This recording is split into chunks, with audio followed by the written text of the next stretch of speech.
All right, my clock is showing 2:05, so I say we get started. This is Ethan Handelman here at National Housing Conference. Welcome to the June meeting of the Restoring Neighborhoods Task Force, brought to you by National Housing Conference with the generous support of the J.P. Morgan Chase Foundation, for which we are, as always, very grateful. Today's session is one I've been looking forward to for quite some time. We have a special treat. Two of our presenters are recipients of our housing award that we give out at NHC's Housing Gala every year, coming up next week for those who are interested in coming. The nice thing about this format is it allows us to really get more in depth with the work that we're honoring at the gala than you can in sort of a brief award ceremony presentation, and this is really a much more interactive forum. One that allows discussion and just get to hear more about the work, how it was done, and how it could be replicated elsewhere. So after we do some policy updates that Rebecca is going to provide, we'll start with a presentation from the Ohio Community Properties Initiative. You'll hear from Hal Keller, who runs Ohio Capital Corporation for Housing, a longtime NHC member and a great houser, and Isabel Toth, who runs the Community Properties of Ohio Management Company, which played an integral role in the initiative. They're going to talk about the work in Columbus. And then from the Piece by Piece Regional Initiative, we have the great pleasure of listening to Susan Adams from the Atlanta Neighborhood Development Partnership. Those of you who are regular participants in this call or our Veterans Rental Housing Working Group will remember her. Those of you who were at our Solutions Conference in Atlanta will also remember her. She is a wonderful NHC partner, and we're really pleased to have her as well. We will have an announcement at the end about the Protecting Tenants at Foreclosure Act, so be sure to stay tuned in all the way to the end, and we'll leave a little space for others to share updates if they like. So with that, I'm going to turn it over to Rebecca, and she can give us some quick policy updates before we dive in. So my only real update today is about appropriations. The House could be voting on the FY16 THUD bill today. It could be this, if not today, it'll be this week or early next. As a reminder, the bill is not kind to the HUD programs, mostly because of the budget caps. It does things like cut the home programs, divert the trust fund to make up the cut, not allow any future funding for the trust fund, cuts the PHA capital fund to a low level, as well as the 811 and 202 programs. And it's unclear if it provides enough funding to renew all the vouchers and the PDRA contracts right now. So not a great bill. On the Senate side, they have set their 302B allocations, and THUD came out a little better on the Senate side, about $375 million more than the House. That's not enough to give us program budget levels that we want to see. And we also don't know how that's going to break down between transportation and housing. So we're expecting Senate appropriators to work on their bill sometime in June, but timing on that is still a little unclear. And every news report I see keeps pushing it back. So I think I'm getting a sense from people I'm talking to in Washington that there's widespread recognition that the Budget Control Act caps are unsustainable. They produce bills like what you see in the House, where multiple oxes get gored by whatever formula you use. And so there's work going on behind the scenes, I hear, I don't know for sure, to try and come up with some sort of compromise to lift the budget caps at least for a year or two. Whether that succeeds is anyone's guess. We could, if it fails, we could end up with another shutdown or with a continuing resolution or other unattractive options. And President Obama has come out with a veto threat against the THUD bill as the House has drafted it. So for also what that's worth. And also on the Commerce Justice Science Bill, yes. Which those of you who've been following that will know that it contains pretty significant cuts to the census, of all things. Especially the American Community Survey, which we know is so important for figuring out how to use government dollars efficiently. So I would keep your eyes on that as well. And I think that's it for me. So we can get started with the presentations, and I will just give us a second to switch controls. So what we're going to do is electronically pass the baton over to Hal Keller from Ohio Capital Corporation for Housing. He and Isabel are going to present about the Community Properties Initiative. And Hal, I think you are speaking first. Yeah, well, thanks, and we're honored not only to be honored next week, but also just to be have an opportunity for Isabel and I to present a little bit of the information about Ohio Capital and Community Properties Initiative. So just to clarify, I'm president of Ohio Capital Corporation for Housing. Our main line of business is tax credit syndication. Isabel Toth is the president of our management company, Community Properties of Ohio Management Services, but as Isabel talked, it's a lot more than a management company, but she was really the lead for this initiative in terms of actually, the development and the management support of services. So maybe we could go to the next slide.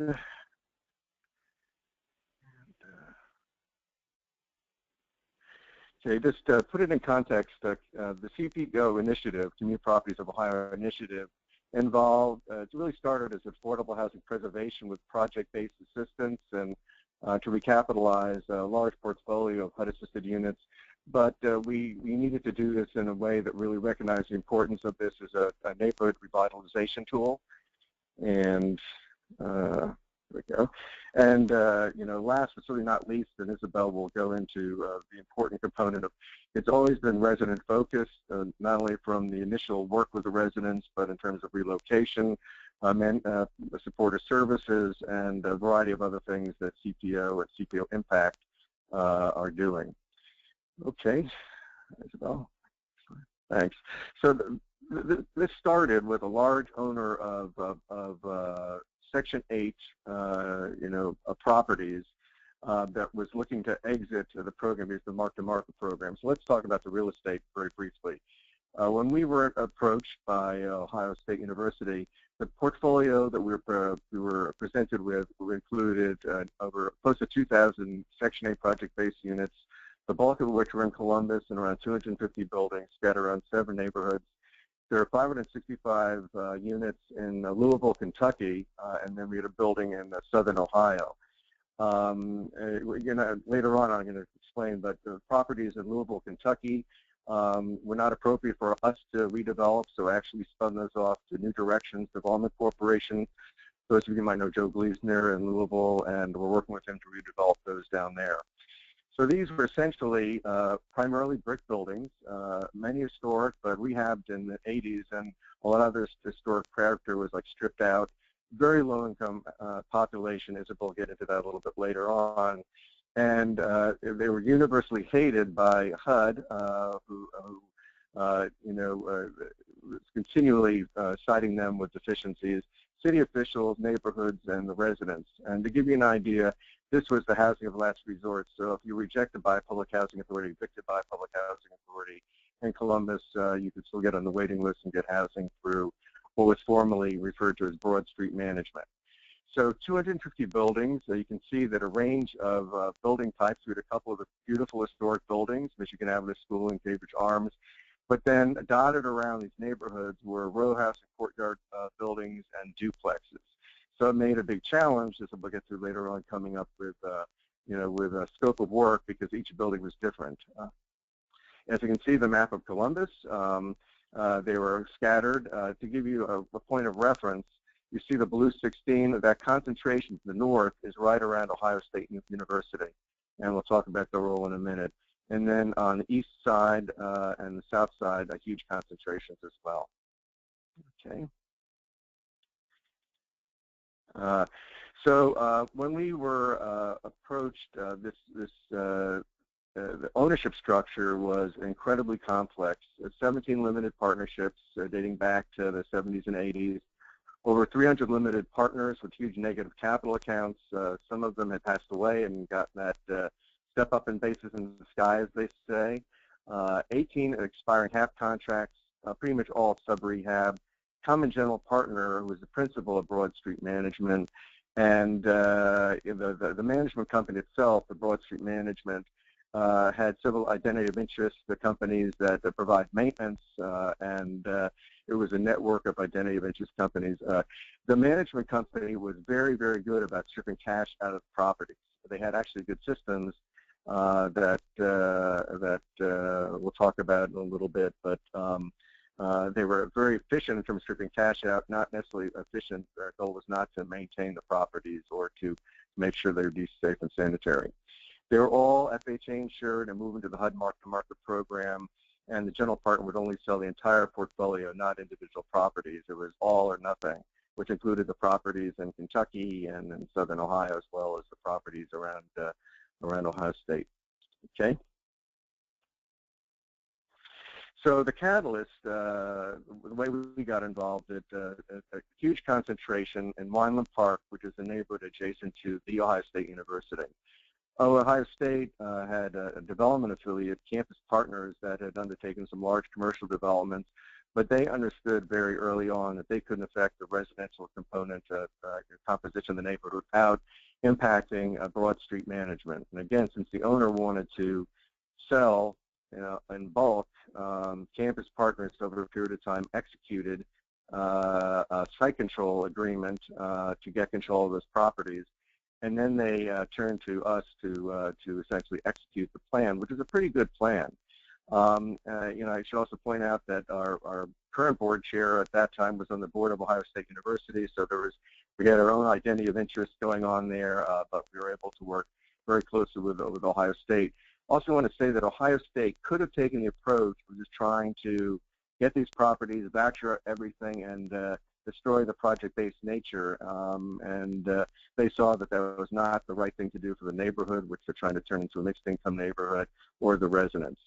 Last but certainly not least, the principal of Broad Street Management, a very sharp accountant, CPA, was very cooperative and allowed Isabel to essentially be embedded in the management company to go through some extensive due diligence. So they were very open. They opened their books. They opened their staff to us as we did our due diligence phase. Okay.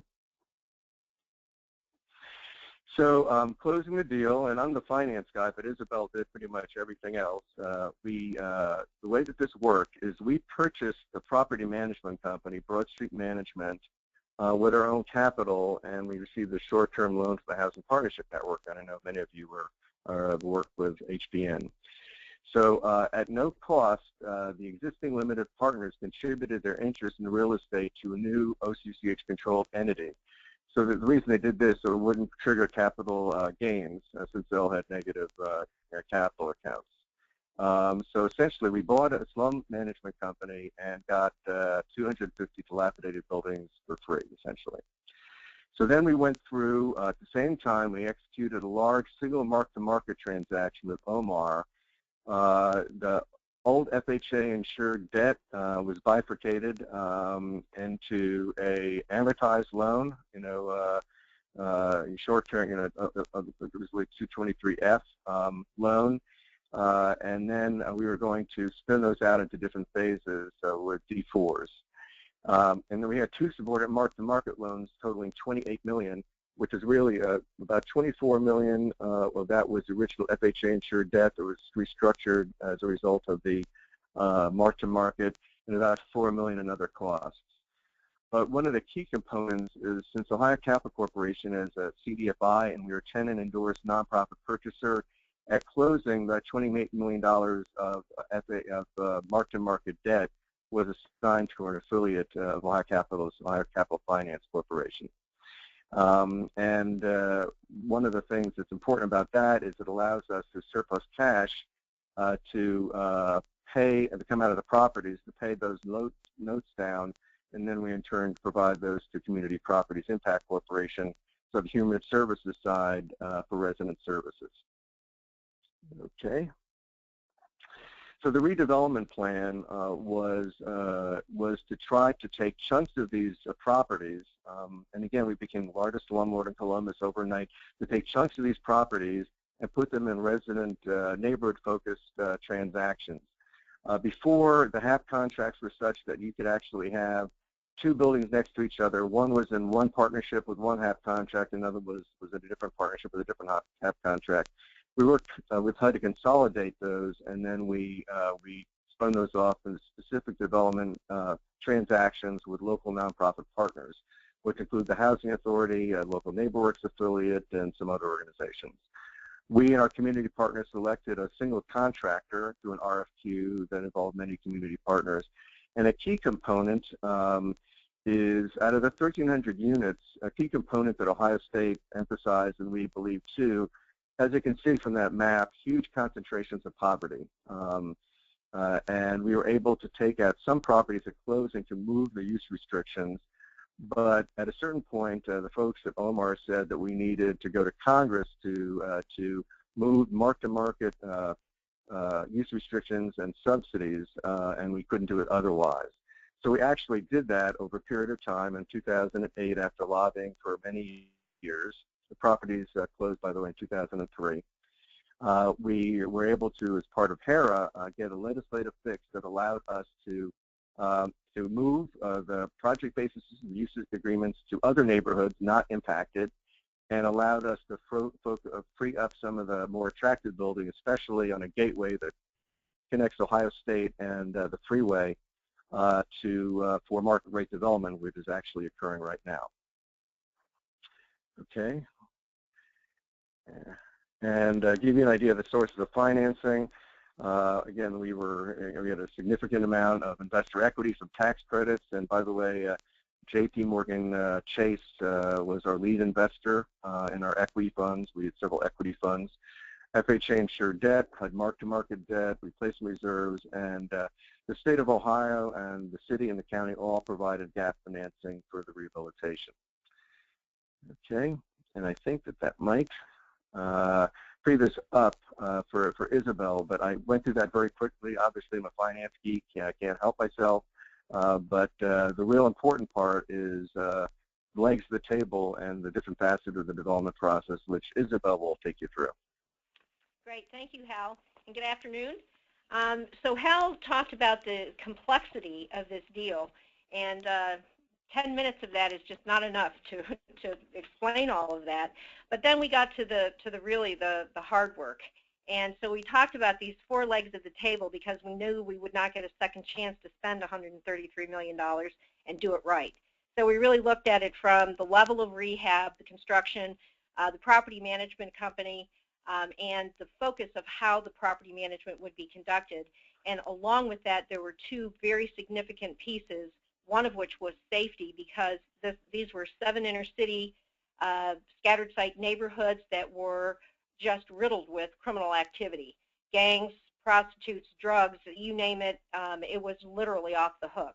And so safety was very definitely an issue from day one when we were doing our due diligence, as well as knowing that it was really, after the bricks and sticks, it was really about the folks living in those walls.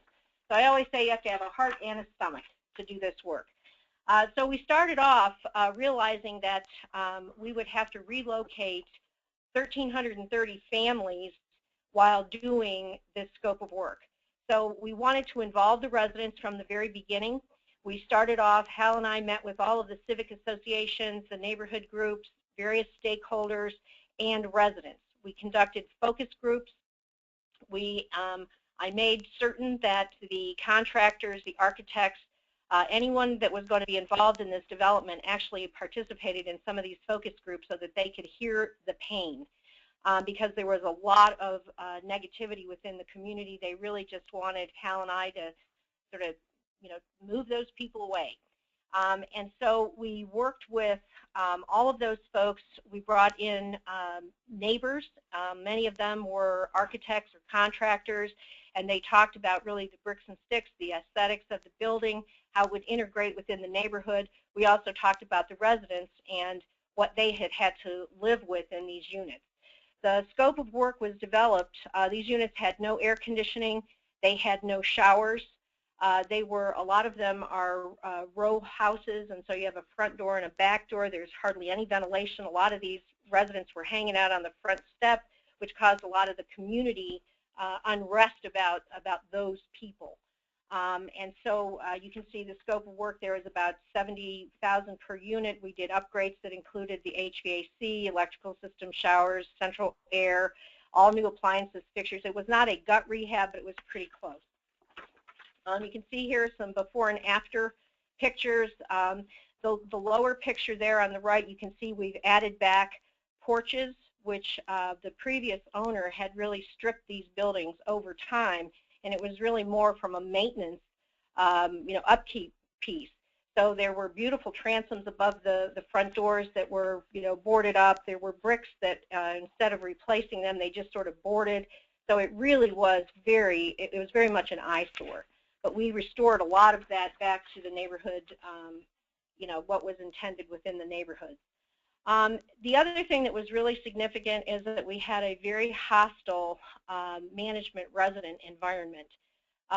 The previous owner would only bring in so many people at a time. There was a police officer at the front door. It was just really hostile. Hal mentioned they had identity of interest organizations that did the maintenance, and it was really duct tape and kind of Band-Aid maintenance.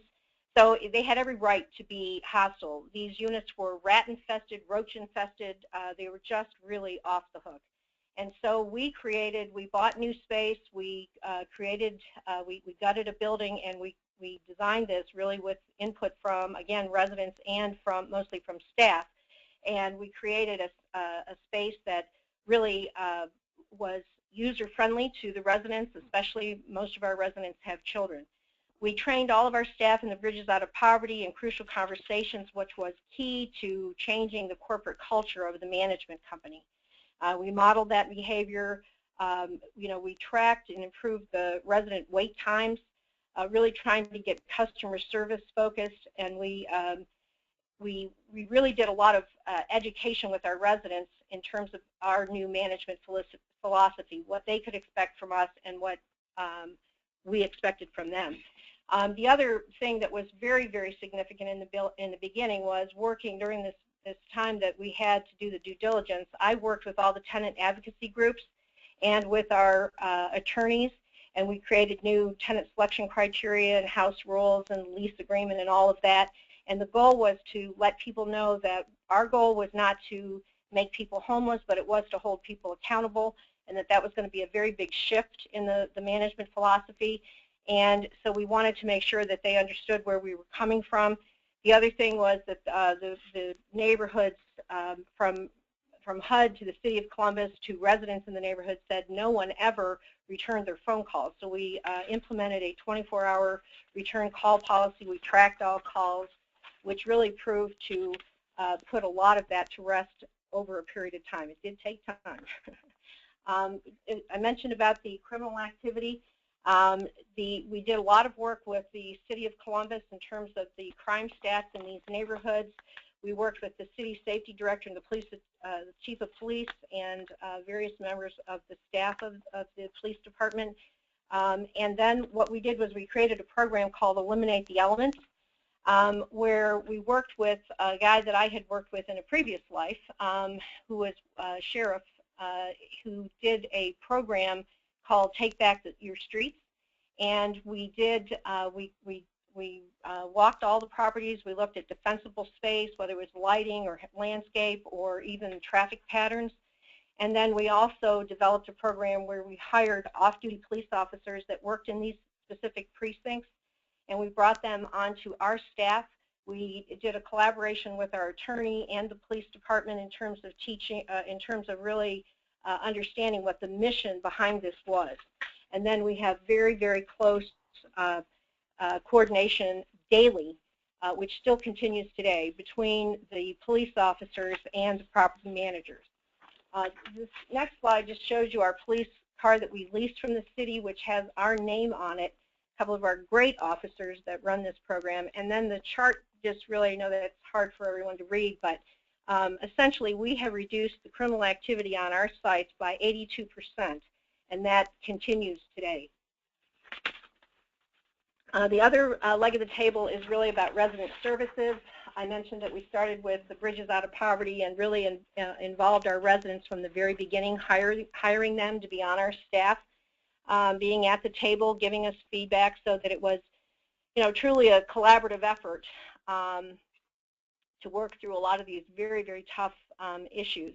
We started off really looking at, what we were hearing from residents, as well as what we were experiencing from the property management company, and of course, research that's out there about folks in poverty. We included this motivational interviewing, which is a whole different perspective of talking to people.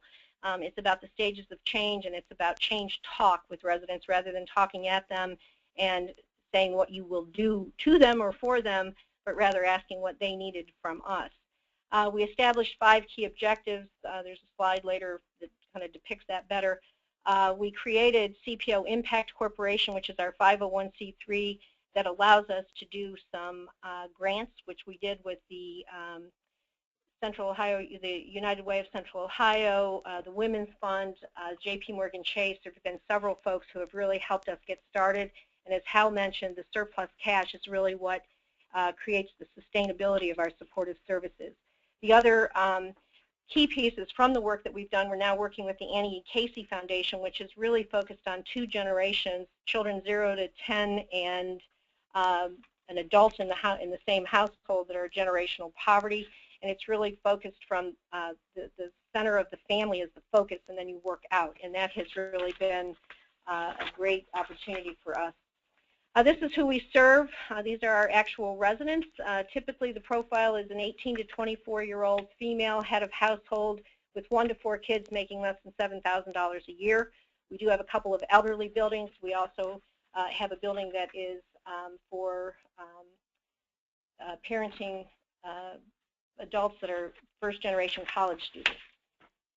These are the 5 key objectives that I mentioned. Stabilized housing is number 1. And when we did our relocation of our folks, we didn't have any displacement of residents for jobs or school. Safe neighborhoods, you can't have stable housing without safe neighborhoods. And of course, we talk about the success of our kids because we say that our 8 and 10-year-olds today will become our leaseholders in 8 to 10 years because it's generational. And then, of course, resident growth, meeting people where they are and helping them move forward in their life. And then because we are scattered site, and as Hal mentioned, all of the various partners that have been involved, we really are a community learning laboratory, if you will. This is really just a diagram of our CPO impact framework. That safety, of course, is key to anything that we do. That the stabilized housing, the community building, the social emotional behavior, that type of thing. Focused on core assets. Really building from the positive side of where people are, and then moving forward with both generations, the kids and the adults. And there's so much more that I could say, but that sums it up, and I'll turn it back to you. Thank you, Helen, Isabel. That was great. You're right. There are many unplumbed depths there, but it was a wonderful look inside what was clearly a huge community effort and a very complex financial engineering effort. What we're going to do, rather than do Q&A now, we're going to let Susan go ahead, talk about the piece-by-piece initiative, and then we have a small enough group that I should be able to open up the call, and we can do some interactive Q&A that involves both. And it's fine to ask a question of just one or the other, but my hope is that we can talk about the ways these 2 initiatives potentially interact, right, or at least at a thematic level.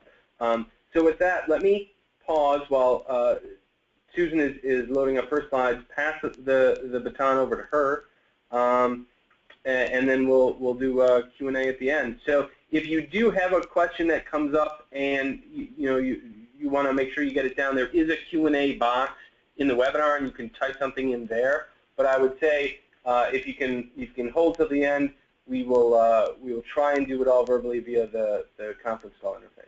So Susan, are you ready to take over? I am. Thank you, Ethan and Rebecca. And Hal and Isabel are a very tough act to follow. The scope and complexity of that effort is incredible. So we appreciate you sharing that. We are honored to be able to provide an overview of our piece-by-piece regional foreclosure initiative. We are really excited about receiving the Housing Visionary Award next week, and we are really grateful to NHC for the recognition and for the opportunity today to share a little bit of it with you. Before I get into piece by piece, I thought it would be helpful to give you just a little bit of background on ANDP, Atlanta Neighborhood Development Partnership. Can you all see my full screen, or I'm confused about what you need to do is put it into full screen mode.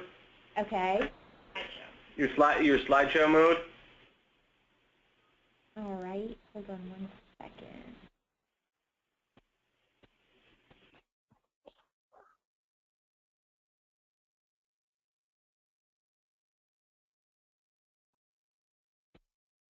You could try just hitting F5. That often does it. Okay. I'll try that.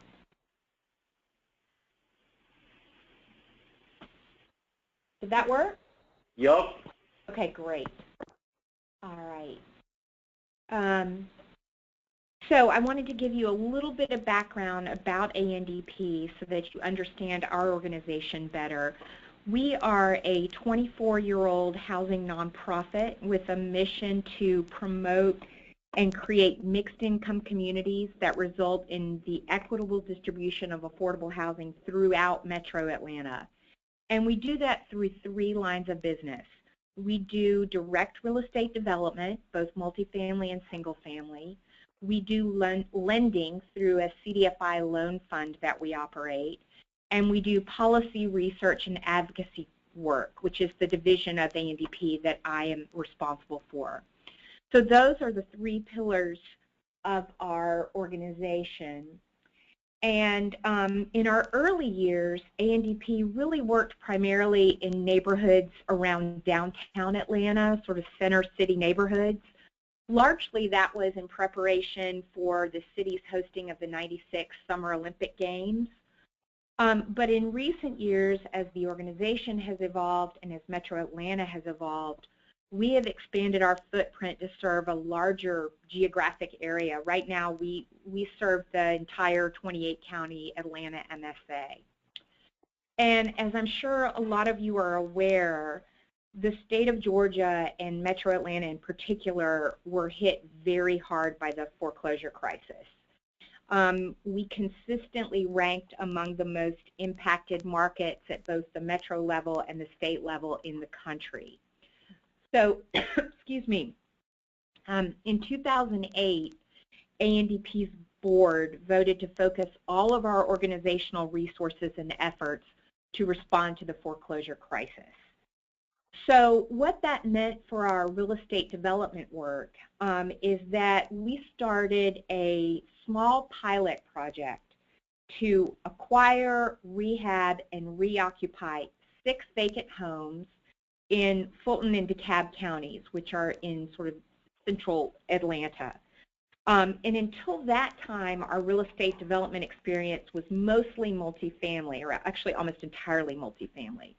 But with the launch of that pilot, we were able to translate that experience into subsequent NSP partnerships, Neighborhood Stabilization Program partnerships, with 6 local jurisdictions.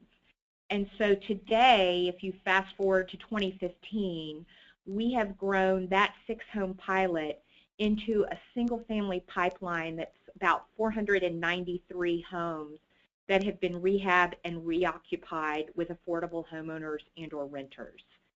So, and I mentioned, you know, before, our history has been really around the city center when ANDP was founded. And then since then, we've expanded our geographic footprint. And this shows you how our properties, each green dot represents one of our rehabbed and reoccupied properties. They are really scattered throughout the metro area. This is really important to us, particularly because of Atlanta's growth in suburban poverty. According to Brookings, 88% of Atlanta's poor population lives in the suburbs, which makes us Atlanta leads the nation in the suburbanization of poverty. So we feel our geographic footprint is very important. So I give you that little bit of background on our, on our real estate development work, and then I'll just give you a very brief synopsis of our second pillar, which was our lending work. As I mentioned, we operate a small CDFI loan fund. This loan fund, as you can imagine, was hit very hard by the economic downturn. So in recent years, we've taken steps to stabilize and recapitalize that fund. and we're now working to redeploy those dollars to developers of affordable and mixed income housing. And we have an innovative partnership on the underwriting side of that fund with TRF, the Reinvestment Fund out of Philadelphia. And our current goal is to grow the loan fund from $4 million to $7 million over the next few years. So now I'm going to get into what we're here to talk about today, which is the Piece by Piece initiative. So Piece by Piece falls under our third pillar, which is policy, research, and advocacy. In the early days of the foreclosure crisis in Atlanta, ANDP recognized that there were lots of individual organizations who cared about the foreclosure crisis and were focusing on it, but their efforts weren't at all coordinated. And in many cases, these organizations were really acting in silos, and often they were duplicating each other's efforts.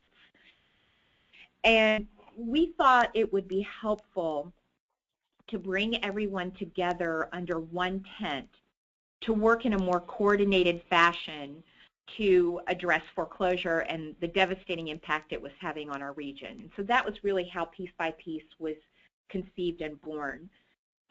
So in 2010, we started reaching out to key stakeholders to talk about this idea of forming a collaborative initiative of organizational partners who could work together on foreclosure. ANDP was willing to quarterback and staff the initiative, but we really wanted to have a leadership team in place to help guide and direct the effort. And so through our conversations, we negotiated with 9 organizations that we affectionately refer to around here as the Holy Nine, to help guide this effort. And those organizations are ANDP, as I mentioned, in sort of the staffing role, the Atlanta Regional Commission, ARC, they're our metropolitan planning organization for the Metro Atlanta region, ClearPoint Housing Counseling Services, Enterprise Community Partners, they have been both a funder of Piece by Piece and a very important counselor and advisor on this effort. The Federal Reserve Bank of Atlanta, the Greater Atlanta Home Builders Association, the Home Depot Foundation, another very important funder of this effort, the National Housing Conference, and NeighborWorks America. So with those 9 organizations in place, we felt like we had a solid leadership team to really help set direction for Piece by Piece and how Piece by Piece would address foreclosure in the region. In addition to those 9 organizations, we had some important and very strategic guidance from other individuals and organizations at that leadership level. And it's important that I mention the HUD Regional Administrator for the Southeast, Ed Jennings. Ed Jennings has been a champion of Piece by Piece from the very beginning, and his engagement was really critical to our success. We also had, you'll note that there were not lenders who were named as as part of the leadership team. They sort of chose to play a more strategic guidance role without being officially named to that team. And the OCC was also an important member of that group, the larger group, as was Wells Fargo. So once we had that leadership team together, we put out a wide call to public and private sector organizations to invite them to become Piece by Piece partners. And what it meant to become a Piece by Piece partner was that an organization had to really do 2 things, pretty simple and straightforward. One was to agree to take the issue of foreclosure and its impact on the region seriously, and the other was to agree to make a public commitment outlining their current or maybe future or planned efforts to address the crisis. So we put out that call, and we were really amazed by the response. Since the inception of Piece by Piece, we've had more than 155 public and private organizational partners join the initiative. And as you can imagine, they represent a pretty broad cross-section of stakeholders. Housing counselors, local governments have been very active, real estate professionals, home builders and remodelers, lenders, major employers in Metro Atlanta, neighborhood groups and associations, policy leaders, nonprofit groups, CDCs, researchers. We're blessed in Atlanta to have some key foreclosure, national experts on foreclosure academicians in the country, Dr. Dan Immergluck from Georgia Tech, Frank Alexander from Emory. They've been critically involved, and also funders have been at the table as well. So we officially launched the initiative in November of 2010, and we had a big event at the Jimmy Carter Presidential Library here in Atlanta with former HUD Secretary Henry Cisneros as our keynote speaker. We were able to attract about 250 people to that event, and we also got pretty extensive news coverage, which we felt helped to really draw attention to the severity of foreclosure and its impact in Metro Atlanta, and both attract more partners to our effort. And you see the picture of Henry Cisneros there. Several months later, we published a directory of all piece-by-piece partners that included a very detailed description of their organization, their mission, their contact information, and what their specific foreclosure commitment was. And the idea was that partners could use that directory to connect with one another, to collaborate, to share information and ideas. And the piece-by-piece work, you know, we've had these major events, and you'll see that'll be a recurring theme. But a lot of the piece-by-piece work has taken place at the sector level. So by sector, I mean the counselors meeting together, real estate professionals meeting together, local governments meeting together. And that's really been a key to the structure of the initiative. And I'll give you some highlights and successes of piece-by-piece at sort of that sector level. We convened all of the Metro HUD-approved counseling organizations. I think there were about 30 of them. And they had not met together in years. And this is despite the fact that they were facing big budget cuts from HUD, and they had greater client needs than ever before, and they really needed support and collaboration. Piece-by-Piece brought them together along with Ed Jennings from HUD. And we, in addition to that, we've sponsored regular meetings of those counseling organizations, but we've also hosted some training sessions for them, and we encourage them to communicate regularly. We created a website for them to share information, and as they met regularly, those plans evolved to form a statewide housing counseling collaborative, and they looked at some other examples from elsewhere in the country, and they are working toward that now. Another big success has been convening at the local government level. And I mentioned that the Atlanta Regional Commission, which is our metro planning organization, has been a key leader and partner in piece-by-piece. ARC began convening all local jurisdictions who received NSP funding. They convened those, through piece-by-piece, ARC convened those jurisdictions on a monthly basis for extensive troubleshooting sessions with representatives from HUD and the Georgia Department of Community Affairs. And since this was a brand new HUD program with no sort of track record or proven successes, we felt it was really important to make sure that we were very intentional in providing support to these local governments. Atlanta had sort of a checkered history with new HUD programs. We had issues in the past with the Empowerment Zone program. There were people that went to jail over that. We felt it was very important that this NSP program be done right. And we thought this regular convening with ARC and providing support was very successful in that the local governments, their NSP programs, as I mentioned, were proven to be very successful, and Georgia was one of the leaders in NSP and program income. So we felt that that was a key success. ARC also hosted sessions for local governments on code enforcement issues, and other issues of concern to them related to the foreclosure crisis. And so I mentioned that there was a recurring theme of sort of these major large-scale events with high-profile speakers that, again, helped to elevate awareness and bring attention to the issue. We had a large-scale meeting with HUD Secretary Sean Donovan as our keynote speaker, and again, that was thanks in large part to Ed Jennings' role as a part of the leadership team. We also had former HUD Deputy Secretary Maurice Jones serve as a keynote speaker at another event. And then most recently, in March of this year, we had the new CEO of NeighborWorks, Paul Weech, keynote our conference around underwater homeowners, which is an issue I will get to in just a minute. And another key success of Piece by Piece has really been identifying and following key trends in the market. Atlanta, as many of you may be aware, has been a big target for institutional investors who are active in the REO to rental market.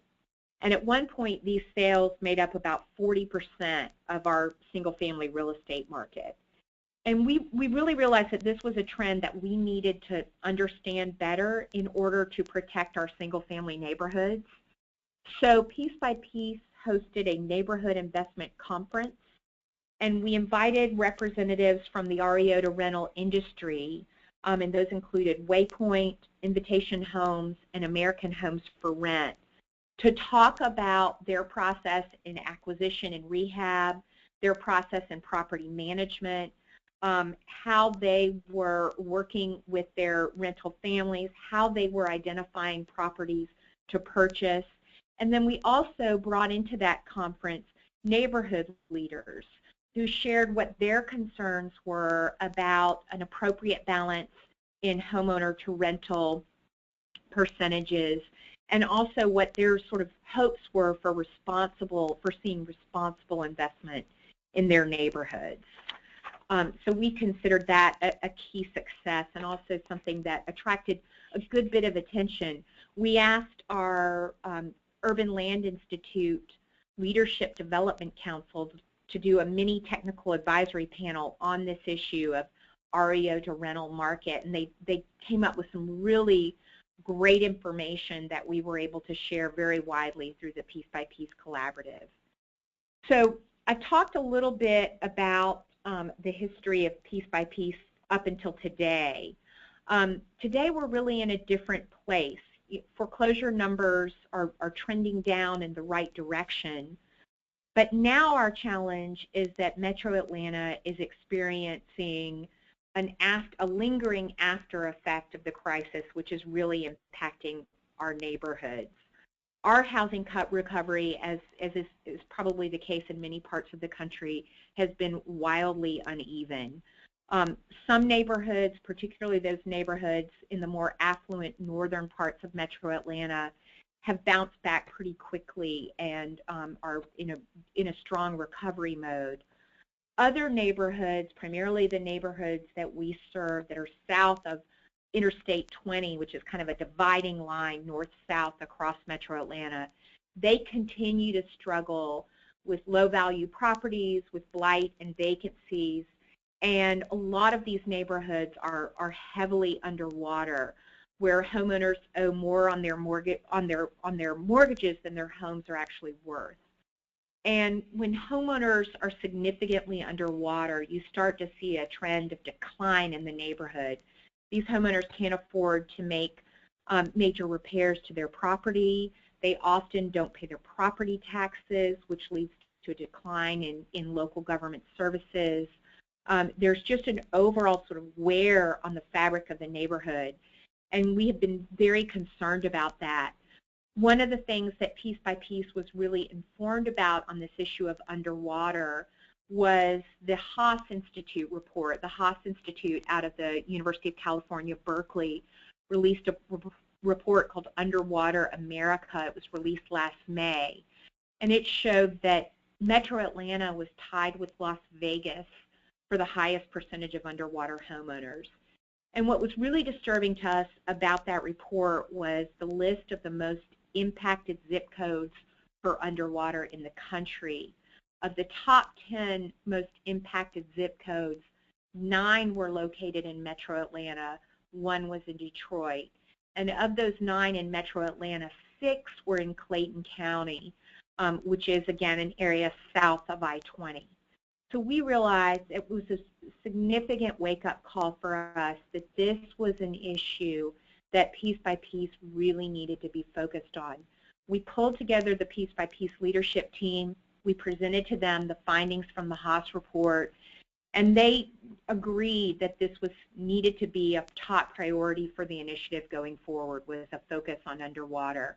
This slide just shows a heat map of the underwater neighborhoods in Metro Atlanta, with red being the most underwater.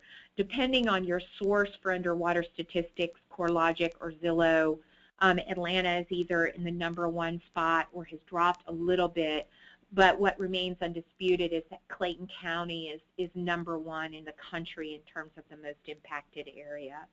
And that's shown right there, that 30296 zip code in Riverdale, where about 65% of homeowners are underwater. So, as I mentioned, the piece-by-piece leadership team really helps to provide direction to the initiative.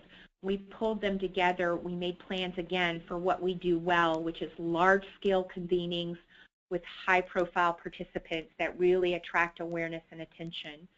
So we planned an Underwater Atlanta convening. All of our convenings have been held at the Jimmy Carter Presidential Library, and all of them have had about 200 people in attendance. This event was held on March 17th. We had great participation. As I mentioned before, the NeighborWorks America new CEO Paul Weech was our keynote speaker. We had presentations from the Woodstock Institute. They have been really a lead researcher in the areas of underwater and how it impacts the fabric of neighborhoods. We had the Chief Homeownership Preservation Officer from the U.S. Treasury Department, and we had representatives from FHFA talk about HARP and HAMP and how loan modification strategies can make a difference. We talked about strategies to lift home values in these neighborhoods. We talked about code enforcement and other strategies that could help make a difference. And again, we were successful in attracting strong press coverage. The AJC and the ABC affiliate in Atlanta provided great coverage of the event. And we've had some great, it's only been a couple of months since that event, but we've already had some great outcomes. We had, as part of the symposium, a panel of local elected officials, because we feel very strongly that it's important to engage local elected officials in the challenges and solutions around the foreclosure crisis and its aftermath. As I mentioned, Clayton County was the hardest hit. The Clayton County chairman of their Board of Commissioners was one of our participants, along with the Atlanta City Council president and the chairman of the Fulton County Board of Commissioners, and 2 major municipalities in the metro area. Their mayors participated. It was a great discussion that was moderated by the Atlanta Regional Commission. Immediately after the event, Jeff Turner, who is the chairman of the Clayton County Board of Commissioners, called together an emergency meeting and planned with the University of Georgia Extension Office that's located in Clayton County to have a series of workshops for underwater homeowners this summer. The first one was this past Saturday. They had 150 people attend, and they're going to have 2 more throughout the summer in different locations of the county that are experiencing the highest rates of underwater homeowners. They had housing counselors present on a range of loan modification strategies, and then follow up with one-on-one sessions with those homeowners. So we see that as a very positive outcome. We are also, this coming Saturday, sponsoring a workshop for neighborhood leaders to talk to them again about loan modification strategies, about code enforcement, and about how to market and brand their neighborhoods successfully so they can increase demand and drive sales in their neighborhoods. And we're very fortunate that NeighborWorks America is sending one of their trainers to participate in that event. We have over 100 resident leaders throughout Metro Atlanta registered for that workshop this coming Saturday. So we're excited about the momentum we've had from Underwater Atlanta and some of the key results that we are already seeing. And then I just wanted to close with a quick mention of some research on that Piece by Piece is done to look into how an investment in rehab can increase home values in underwater communities. We looked at 53 ANDP homes that were rehabbed through the NSP program in Douglas County, Georgia. We'd invested about $2.3 million in rehab, and we saw very positively a corresponding increase of $14.6 million in surrounding property values. So we've also asked the Urban Land Institute to provide another mini technical assistance panel to look at that data, but we're excited about that we've got some positive data that shows that an acquisition rehab strategy in impacted communities can help lift values for surrounding homeowners who may also be underwater. So we see that as a key solution. So I'm sorry that was probably a little on the lengthy side in terms of an overview, but again, we feel very fortunate that NHC has chosen to recognize Piece by Piece and its work, and ANDP is pleased to staff this initiative, but it's much broader than ANDP, which I think is part of its success, that there are so many partners, both at the leadership team level with those 9 organizations I mentioned, but also at sort of the sector level with 155 participating partner organizations who are committed to its success. So thank you. And thank you, Susan. That was wonderful. It was just what we were hoping for from you and from Isabel and Hal. We have a little bit of time to do some discussion. I want to make sure we leave some time to talk about PTFA at the end, but we do have a little bit of time. What I'm going to propose is I have a question for both of you to start off. We already have one via the webinar. What I'm going to do is I'm going to ask you my question, let you each answer, and then we'll open up the phone line. There may be a moment of feedback while everyone turns off their speakers and otherwise puts themselves on mute, but we should be able to get past it. It's not that big a group. So folks, I would say start thinking about your questions. Ramona, I see you have yours. You'll be up next when we open the phone line. So let me kick it off. One of the things that I see that connects both of these initiatives, which started in very different places, right? In Columbus, it's starting with a portfolio that is a mess, and you got to do the transactional execution to take it down, and then figure out how to fix the real estate and fix the neighborhoods. With Piece by Piece, it's coming much less from a transactional standpoint and much more from this widespread foreclosure crisis that's hitting everyone at once. But in each, there's this powerful need to involve the community in making the solution effective. And I'd ask each of you, and we'll start with Isabel, talk about 1 or 2 early steps that you think were really crucial in starting to build that community acceptance, whether it was a key partner or a message or something you tried early on that started to get other people to help you do the work.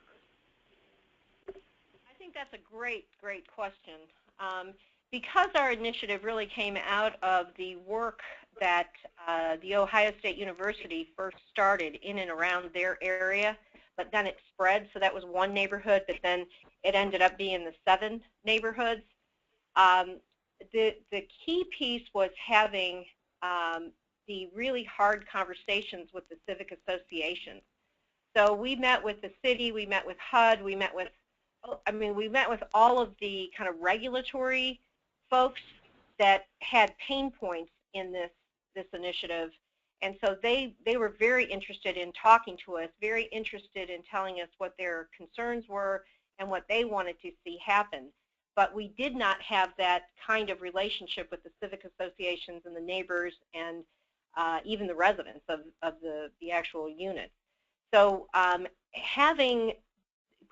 we created sort of a group in the beginning where we brought in, Campus Partners really facilitated that, but we brought in a number of key folks in and around the community to actually meet with these various folks to get them on board. And I think that took us quite a bit of time actually to make that happen, and then to be responsive to what they brought to us. I think that's a very, very significant piece to get people on board. You can't just get people together and listen. You have to actually take what they give you and then respond to that in some meaningful way.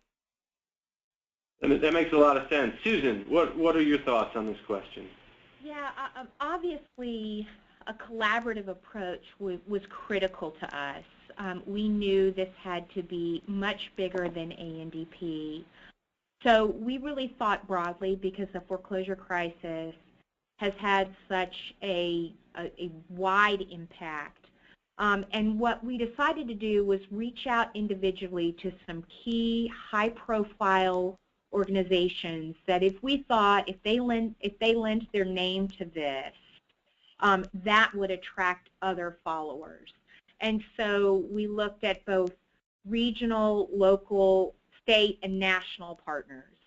And we felt that if we had those, I mentioned that Holy Nine, with those in place, we would have the right people behind it, the right champions. I think the importance of having the right champions in an effort like this is critical.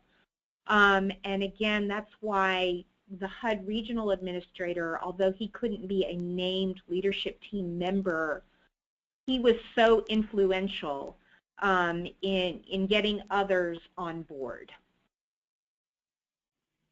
Got it. That makes a lot of sense. Let's do this. I'm gonna have Rebecca unmute everyone's line.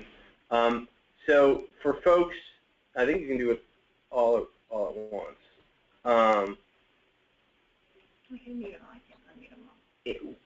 I will say if you have like your phone and your computer speakers going, turn off the computer speakers. You want one source of audio. That will cut down on the feedback. Also, obviously, don't put us on hold because you have hold music.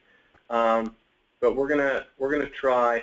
Why don't you make sure to unmute Ramona, because I'm gonna call on Ramona Taylor-Williams. So it's not like so simple like it looks. So we're gonna have to bring some equipment here. Okay, why don't you mute whoever? Why don't you mute? We're not talking there. About we're talking about. Folks, if you're having a side conversation while listening, I totally understand. But if you put us on mute, that'd be great. Gotcha. So we're gonna need to leave the equipment for 3 days. Gotcha. Okay, so we're still unmuting, folks. Why don't you scroll down and unmute Ramona?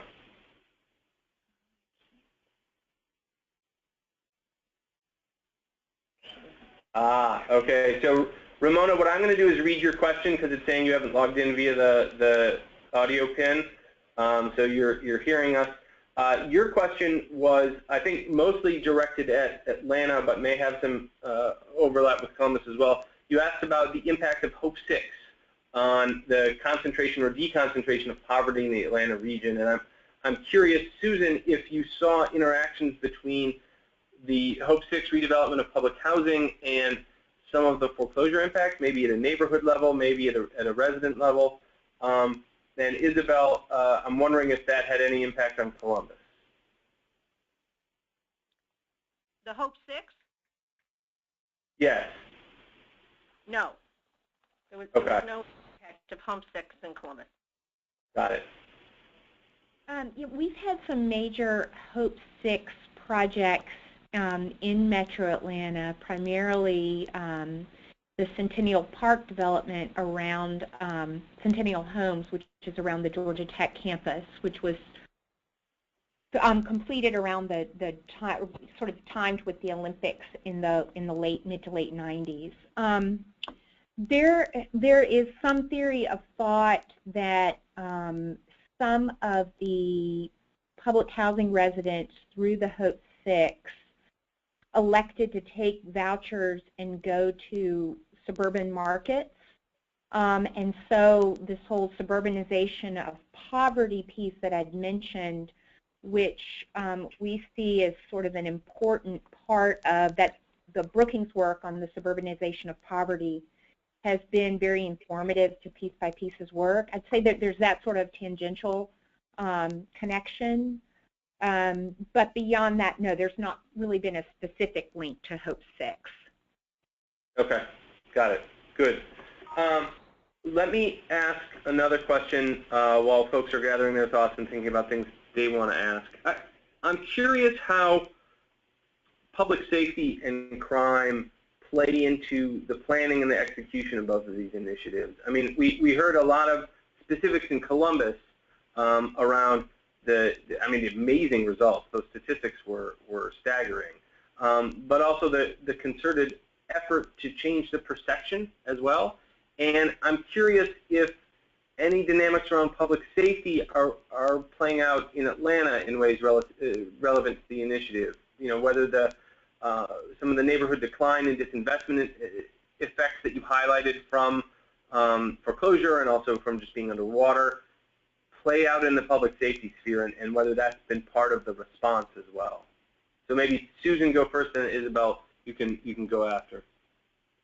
Yeah, absolutely. Public safety and crime are definitely a component. I mentioned Dr. Dan Immergluck at Georgia Tech, who's a leading researcher on foreclosure and its impact on communities, and he actually has a formula that correlates an uptick percentage in foreclosure leads to a corresponding uptick in violent crime. So there's definitely a relationship. And one of the things in terms of just sort of what we've seen in underwater neighborhoods is that, as I mentioned, as these neighborhoods start to fall into disrepair, there is an increase in blight, there is a corresponding increase in crime. One of the key components of Piece by Piece has been engaging code enforcement officials, and we've been actively working with the Center for Community Progress. They have done a lot, Frank Alexander and Sarah Turing have done a lot of work around code enforcement and code enforcement authority. And as I mentioned, that's a piece of this workshop that's coming up this Saturday. So as you know, code enforcement and cleaning up blights or relates to crime, that has been an important component.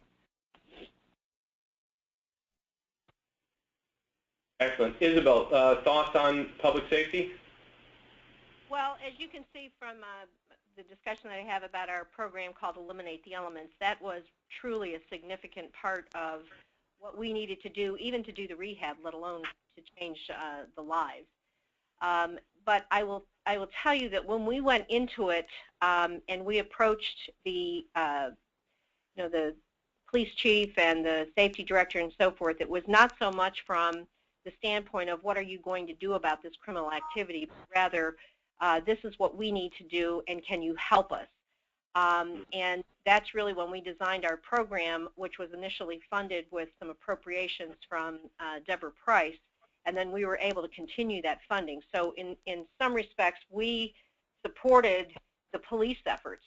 And so as we began to get efforts, and that was a combination, it wasn't just about police enforcement, it was about police enforcement and then also that sort of broken windows perspective, which is really where you're dealing with the accountability of residents and, quite frankly, accountability of neighbors, because we had some neighbors that were accusing those people, meaning our residents, of things that were not accurate. So it goes beyond just, when you're talking about safety, at least from our experience, it goes beyond really just enforcement and the law. It's really, again, a very collaborative effort. Exactly, and we have seen that in other places where we've had panels and discussions around the intersection of community development and public safety, that there is a powerful need to collaborate between the housing provider and the public safety officials. I expect there to be more discussion on this going forward. I wish we could spend more time on it. We can't. It's 3:15, and I want to keep my promise about getting to the PTFA discussion, a couple of announcements, and also ending on time. So I am going to, with some regret, cut us off here. Thank Susan, thank Isabel, thank Hal for extremely informative presentations. I'm looking forward to celebrating at the Gala next week, and really am just really pleased that you all could spend some time with us and with the task force today. So thank you again. Let me now turn the floor over to Janelle Fernandez from the National Law Center on Homelessness and Poverty, who wanted to update us on the Protecting Tenants at Foreclosure Act. Janelle, you're still with us, right? I am, yes. Thank you. Thanks, Ethan. Hi, everyone. Thanks for having me here with you today. I will try to keep my comments pretty brief, but I just wanted to talk for a couple minutes about the Protecting Tenants at Foreclosure Act and what is going on with that law or those bills right now. So the Protecting Tenants at Foreclosure Act, or the PTFA, is a law that protects renters living in foreclosed properties from abrupt evictions that result from the foreclosure itself. It's designed to give renters adequate time to find alternative housing, and it allows bona fide tenants, which I'll spare you the legalese on what makes a bona fide tenant, but just know that that covers the vast majority of all renters. But it allows bona fide tenants to have at least 90 days notice to vacate a property when that property is foreclosed. If they had a lease, they would complete the lease, or they would get a bare minimum of 90 days to find new accommodations and move out. So the PTFA was originally passed in 2009, but it expired at the end of 2014. There are bills in both the House and Senate right now to reintroduce it, and I'll discuss those in just a minute. But I want to give just a little quick background about the reasons and the need for the PTFA protections for anyone who's on the call that's not as familiar with it. So the PTFA was born out of the foreclosure crisis, and what we found during the foreclosure crisis was that around 40% of the people that were facing evictions due to foreclosures were actually renters of those properties, not the owners themselves. So 40% of those that are actually losing their homes were renters. These renters had obviously no control over the foreclosure process themselves.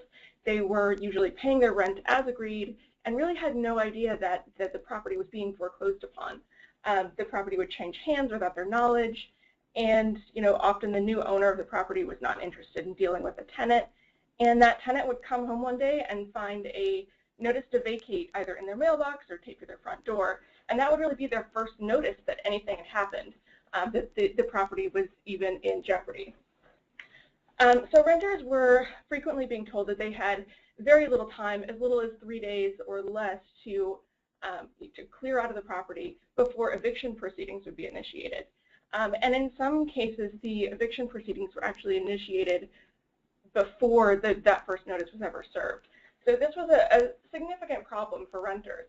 And prior to 2009, the legal rights of those renters, they varied widely, state to state, completely governed by state or local laws. There was no federal standard.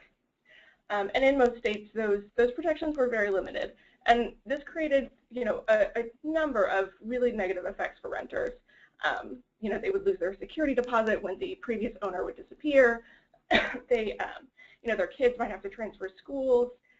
Finding affordable housing is difficult at the best of time, but on 3 days or 10 days notice, it's next to impossible. And an eviction record on your rental record makes it even that much more difficult to find something else later. And all of these things together contributed significantly to an increase in family homelessness during that period. So what happened to renters at that point, like I said, varied widely state to state. Many states had 10 days or less notice period before eviction. So there was a need, obviously, for a uniform federal protection excuse me, for renters living in those foreclosed properties. And the PTFA was passed in 2009 to meet that need. Like I said before, the PTFA gave bona fide renters a minimum of 90 days to find new housing, and it made that a consistent rule across the country. And states could implement stronger protections on top of that but the PTFA provided that consistent and reasonable minimum standard. So now when the PTFA was passed in 2009, it was given a sunset date of December 31st, 2014. And the reasoning behind this was that within that 5-year period, states were supposed to pass their own laws to address the issue. But what we've found is in the past 5 years, only about half of states have actually passed any new protections at all for renters living in foreclosed properties.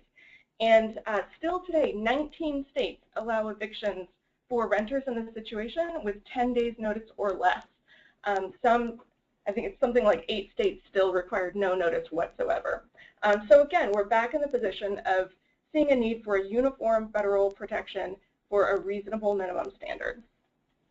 So new bills have been introduced in both the House and Senate, and it's now called the Permanently Protecting Tenants at Foreclosure Act.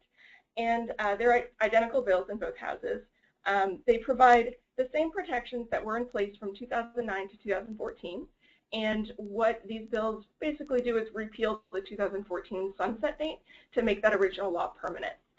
In the House, it's H.R. 1354. It's been introduced by Representative Ellison there from Minnesota, and it's with the Financial Services Committee in the House. And in the Senate, it's Senate Bill 730, introduced by Senator Blumenthal in Connecticut.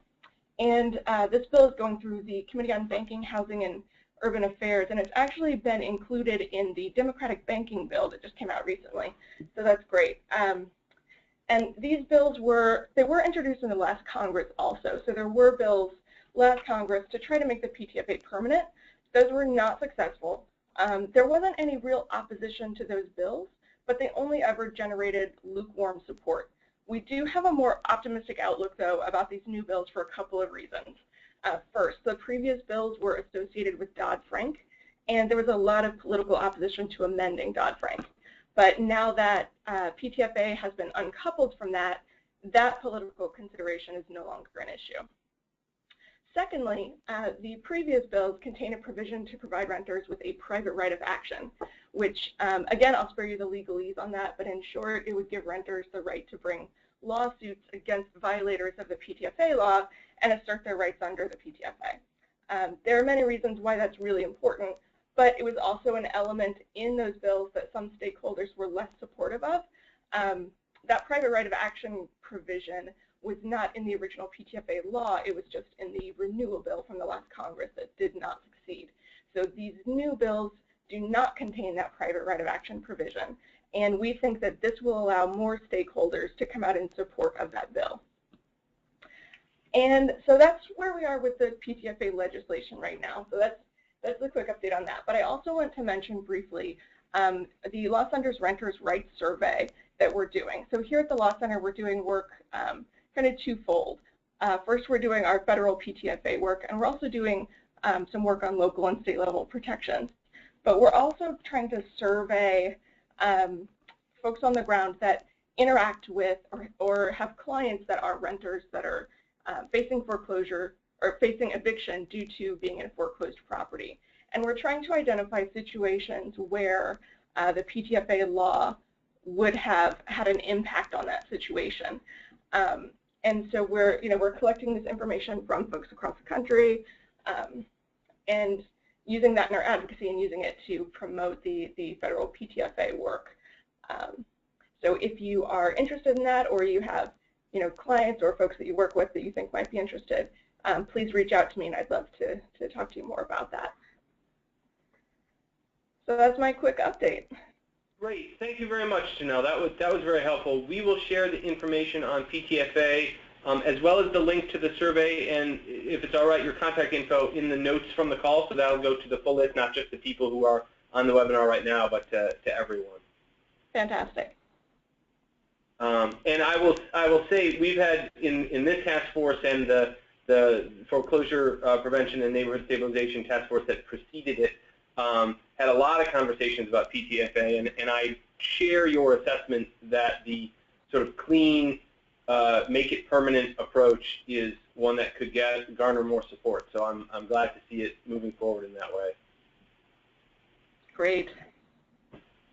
Good. So we have just a couple minutes left. I want to share one update from NHC. For those who haven't seen our incessant emails on it, we are having a policy symposium the day after the Housing Gala. So on June 12th, Friday, from 9 a.m. to 1 p.m. here in Washington, D.C., gather at the Marriott at Metro Center. You'll hear panels on low-income home ownership, panel on rental housing as a platform for success, a research presentation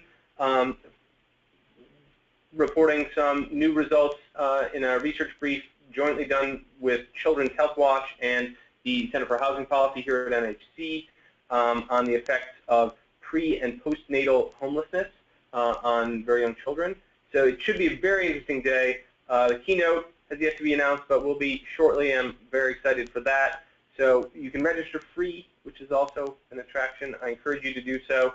You can find the link at just nhc.org, or we'll also include a direct link to the registration in the notes. With that, I promised we would end on time, and we will. Please join us again next month. You'll see information on what's coming up for that very soon from us. And thank you again, especially to our presenters and to all of you for spending some time with us today. You're most welcome. Thank you for the opportunity and for the recognition. Look forward to seeing you next week. Sounds good. Take care, all.